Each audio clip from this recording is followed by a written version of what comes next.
Hi, wonderful educators. It's Marina here from Olarkin, New Haven. I am connecting with you to let you know that we are still here and we're still working remotely for you on your behalf and to advocate for you. Today, I want to talk about how we protect ourselves and how we protect children during these unusual times. So, the times that we're living are feeling really adverse. They're feeling uncertain and they are for sure very unusual. And all of the information that's being presented to us, it's inundating us. It's inundating our mental state. We have to process what's being presented to us all the time. And just as we're processing information, children are also processing information. They're processing everything that's going on around them. And today I want to bring consciousness around that, consciousness around the stress that might cause.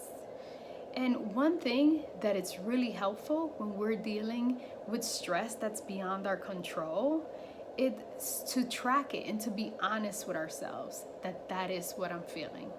I am feeling stress. And where is it that I'm feeling it in my body? For example, for me, when I have a lot of things to think about all at once, my shoulders begin to tense and I feel a lot of pain in my shoulders. Sometimes when I have to have a tough conversation, I feel it in my stomach. And it's okay. I give myself permission to say, this is what I'm feeling. My heart is racing and I can feel my heart pounding. Let me just be with that feeling in that moment. So these are some of the things, some of the ways in which we can be responsive to ourselves during this time of stress. And I want to talk about infant and toddlers now and preschoolers. One way to continue to make sure that they are well taken care of is to make sure that we're continuing their routines and we're continuing their schedules. Children have already been interrupted in their daily lives, and we know that one thing that creates secure children that later on creates secure adults, it's definitely their ability to be able to predict what's coming up next. So for you, it's vital to keep their routines and their schedules as much as you can. The other thing that's really important for children and adults also is to be responsive, to understand that during these unusual times, again, I'm continuing to use that word unusual because what we are living right now is not fully familiar to all of us. One thing that we can do is continue to be responsive in a way of being there for children. And we can do that if we're there for ourselves first, if we're honest with ourselves when we're feeling stressed, if we're taking the necessary breaks that we need to take to fill our cup so then that we can fill the cup of the children.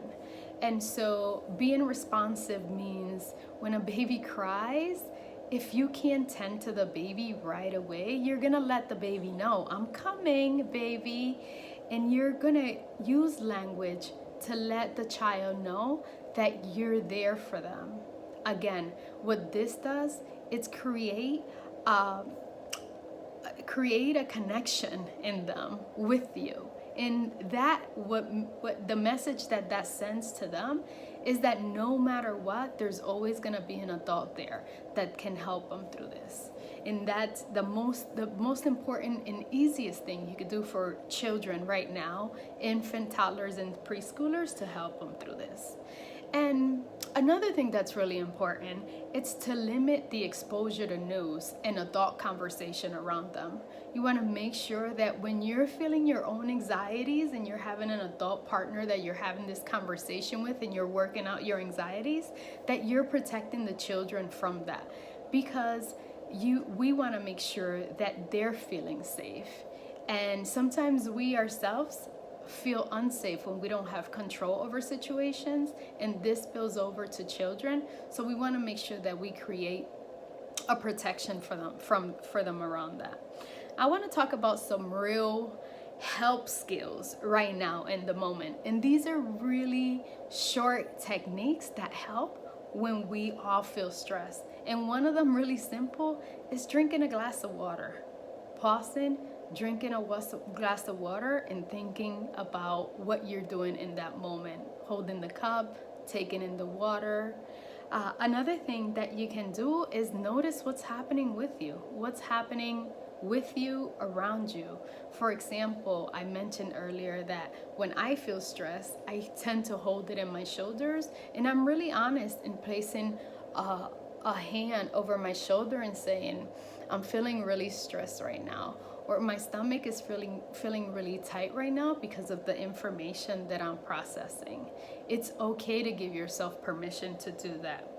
Other things that you can do is take a hot bath.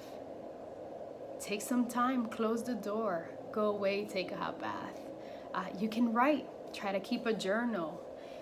You know, savor your favorite cup of coffee in the morning or your favorite cup of tea. Savor that moment in time. I heard from one of my colleagues that she uses an infuser, and so she has aromatherapy happening for her.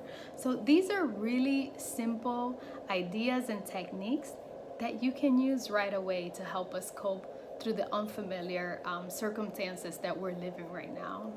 If you want more information, don't hesitate to reach out to all our kin. And as always, I am always here to support you and to be with you in these times.